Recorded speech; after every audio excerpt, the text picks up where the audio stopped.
Well, I just arrived in Paris for the Olympics, and it's pretty calm here.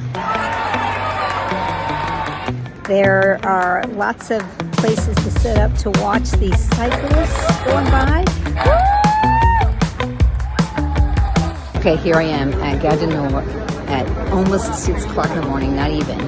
And we're getting online to get on the train to go to Lille to see some basketball, women and men's basketball. And all we know right now is Puerto Rico is playing, so we're pretty excited about that. Puerto Rico and South Sudan. And then in the afternoon, we're going to see men's basketball, China and Spain.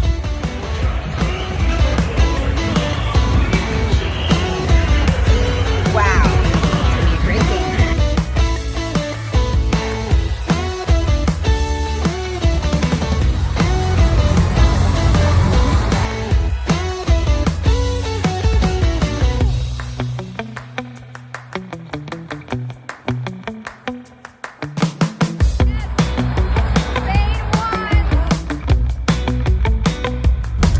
This is what sports does. It brings people together in fair play.